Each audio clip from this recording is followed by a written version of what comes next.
사람들은 누구나 평안하기를 원하죠. 고난받고 싶은 사람은 없습니다.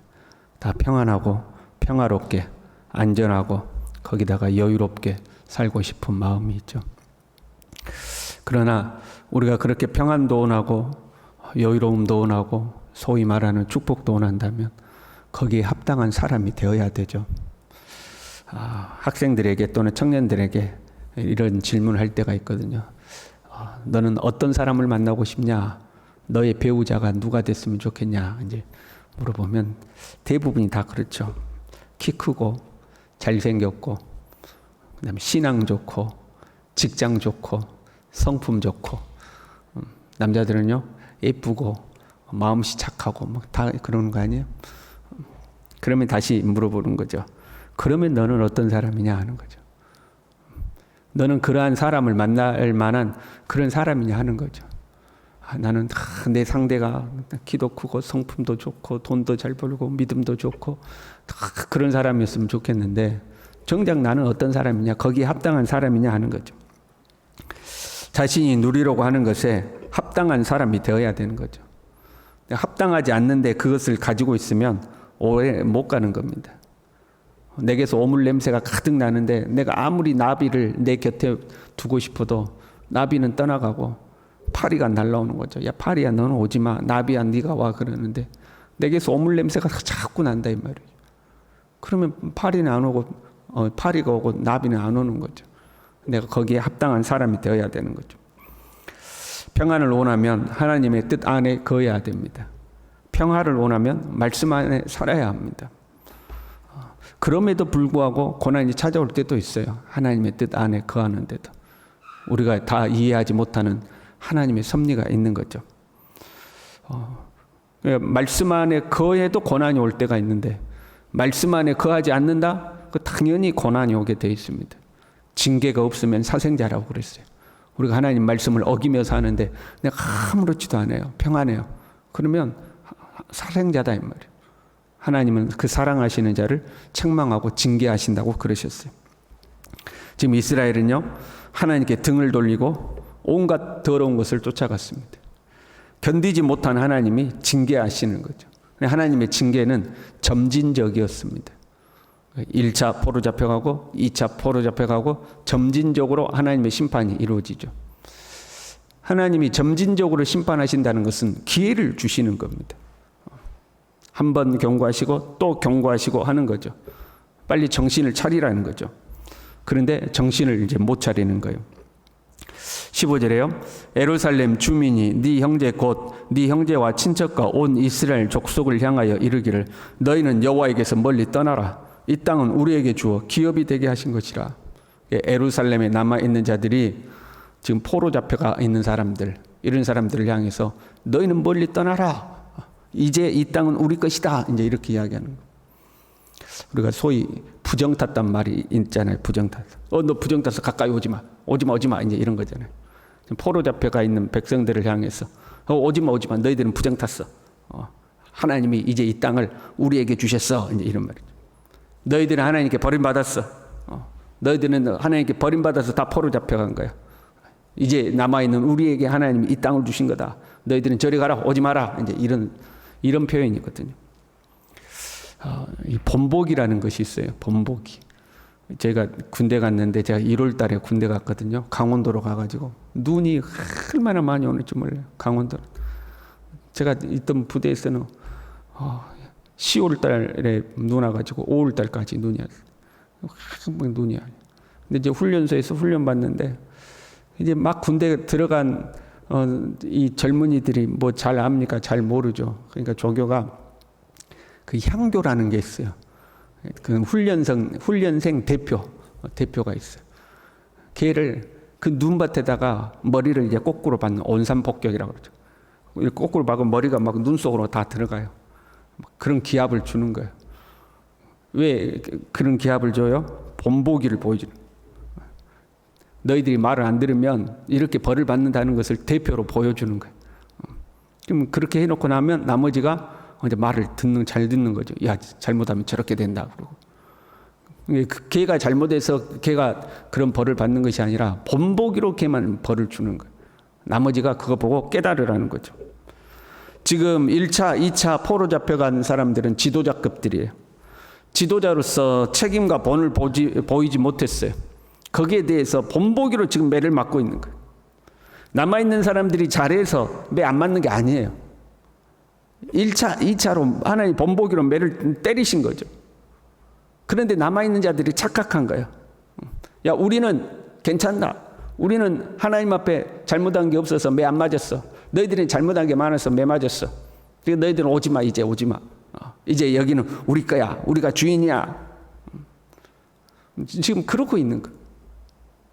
누군가가 잘못하면 나도 하나님 앞에 잘못하면 저렇게 책망받겠구나. 자신을 돌아보는 사람이 있고, 아이고, 네 그럴 줄 알았다. 응? 네 그럴 줄 알았다. 이제 그런 사람 있잖아요. 꼭 그런 거예요. 너희들은 잘못했다. 우리는 괜찮다. 이제 이런 거죠. 16절에요. 내가 비록 그들을 멀리 이방인 가운데로 쫓아내어 여러 나라에 흩었으나 그들이 도달한 나라들에서 내가 잠깐 그들에게 성소가 되리라. 하나님이 오히려 쫓겨난 백성들과 함께 하시겠다는 거예요. 내가 그들에게 성소가 되겠다는 거예요. 지금 예루살렘 거민들은 하나님의 성전이 우리 가운데 있도다.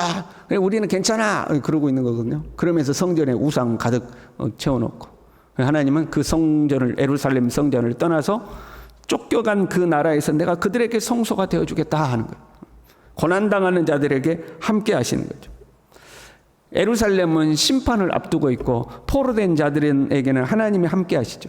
평안한 사람들은 심판을 목전에 두고 있고 고난 중에 있는 사람들에게는 하나님이 함께하고 계시는 거예요.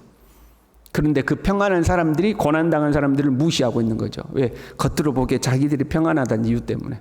우리는 예루살렘에 거하고 너희는 잡혀간 거 아니야. 너희들이 우리보다 훨씬 못해. 이제 이런 거죠.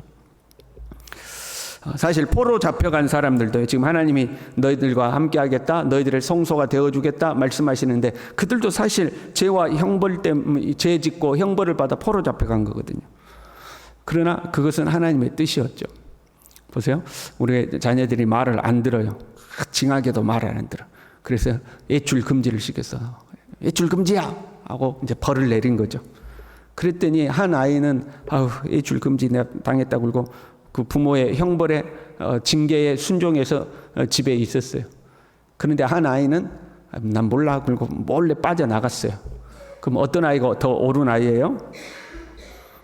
말할 것도 없죠. 부모의 징계에 순종하는 자녀가 더 나은 거죠. 징계를 따르는 것이 옳은 거예요. 예루살렘에 있다고 해서 더 낫고 그런 게 아니란 말이에요. 오히려 징계받아 하나님의 징계대로 포로 잡혀간 백성들이 더 나을 수 있다 이 말이죠. 징계를 통해서요. 18절에요. 그들이 그리로 가서 그 가운데 모든 미운 물건과 모든 가증한 것을 제거하여 버릴지라. 벌 받으면서 잘못된 거 고친다는 거예요. 평안하다고 있는 사람들은 안 고쳐. 여전히 우상 섬기고 있어. 그런데 잡혀간 사람들은 모든 미운 것과 가증한 것들을 다 제거해. 자기 잘못한 것들을 다 회개하고 이제 돌이키는 거죠. 19절에는요. 내가 그들에게 한 마음을 주고 그 속에 새 영을 주며 그 몸에서 돌 같은 마음을 제거하고 살처럼 부드러운 마음을 주어. 이것이 징계의 이유죠. 비록 징계를 받고 고난을 당했으나 그것을 통해서 깨끗해지고 부드러워지고 새로워지는 거죠. 하나님으로부터 평안과 평화를 받기에 합당한 사람으로 변화되는 거죠. 그게 징계의 목적인 거죠. 그럼에도 불구하고 21절에요. 그러나 미운 것과 가증한 것을 마음으로 따르는 자 여전히 하나님을 거역한 사람들도 있단 말이에요. 징계를 받아서 한편으로 미운 것과 가증한 것을 버리고 하나님 앞에 부드러운 마음, 정말 고기처럼 부드러운 그 마음으로 변화된 사람이 있는가 하면 여전히 그 가증한 것 따르고 하나님을 거역하는 사람들이 있는 거죠. 자녀들도 그렇잖아요. 여러분, 우리가 부모가 혼을 내면 부모가 혼낼 때에 그 부모의 징계 앞에서 자신의 고집을 꺾고 내가 잘못했구나. 내가 부모님 마음을 너무 아프게 했구나. 부드러워지는 자녀가 있죠. 그러나 부모가 징계할 때 오히려 거역하고 반항하고 마음이 더 뻣뻣해지고 그런 자녀 있잖아요.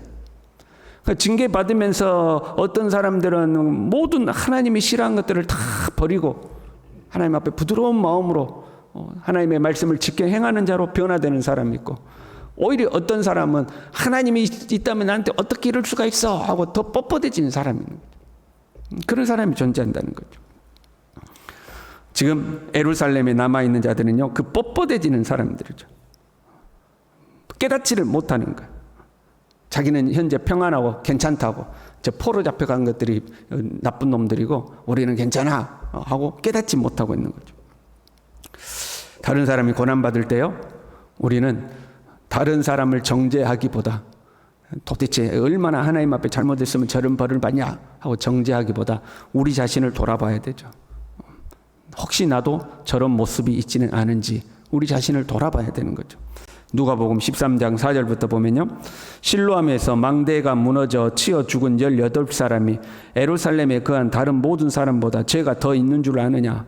너희에게 이르노니 아니라 너희도 만일 회개하지 아니하면 다 이와 같이 망하리라. 그래서 우리가 절대 남들보다 더 옳거나 뛰어나거나 그런 것이 아니라는 거죠. 하나님의 은혜가 있기 때문에, 하나님의 자비하심이 있어서 우리가 그나마 이렇게 사는 거예요. 그래서 우리는 다른 사람을 통해서 우리 자신을 돌아봐야 되죠. 나는 하나님 앞에 옳은가? 하나님 앞에 바르게 살아가고 있는가? 우리 자신을 돌아볼 필요가 있죠. 혹 내 자신이 고난받고 있는가? 그럼에도 불구하고 하나님이 우리와 함께 계심을 기억해야 되죠. 내가 그들 중에 성소가 되리라 그랬어요. 내가 현재 고난 중에 있을지라도 하나님이 나와 함께 하심을 믿어야 됩니다. 하나님을 거역하거나 반항하거나 더 뻣뻣해지거나 그렇지 말고 하나님의 이끄심에 우리는 순종해야 되는 거죠. 그 고난이 끝나면 하나님은 반드시 우리를 새롭게 하시죠. 하나님 반드시 우리를 하나님 우리를 버리지 아니하시죠. 우리가 하나님의 언약으로 돌아가면 하나님도 언약을 회복하시죠. 그래서 그들은 내 백성이 되고 나는 그들의 하나님이 되리라 그랬어요. 하나님은 절대 우리를 버리지 않는 거죠. 우리 자신을 끊임없이 돌아보고 하나님 앞에 합당치 못한 것들을 다 제거하고 주의 말씀 가운데 거해서 하나님이 우리를 평안케 하시고 형통케 하시기에 합당한 사람, 우리 그런 사람이 될 수 있기를 바랍니다. 기도하겠습니다.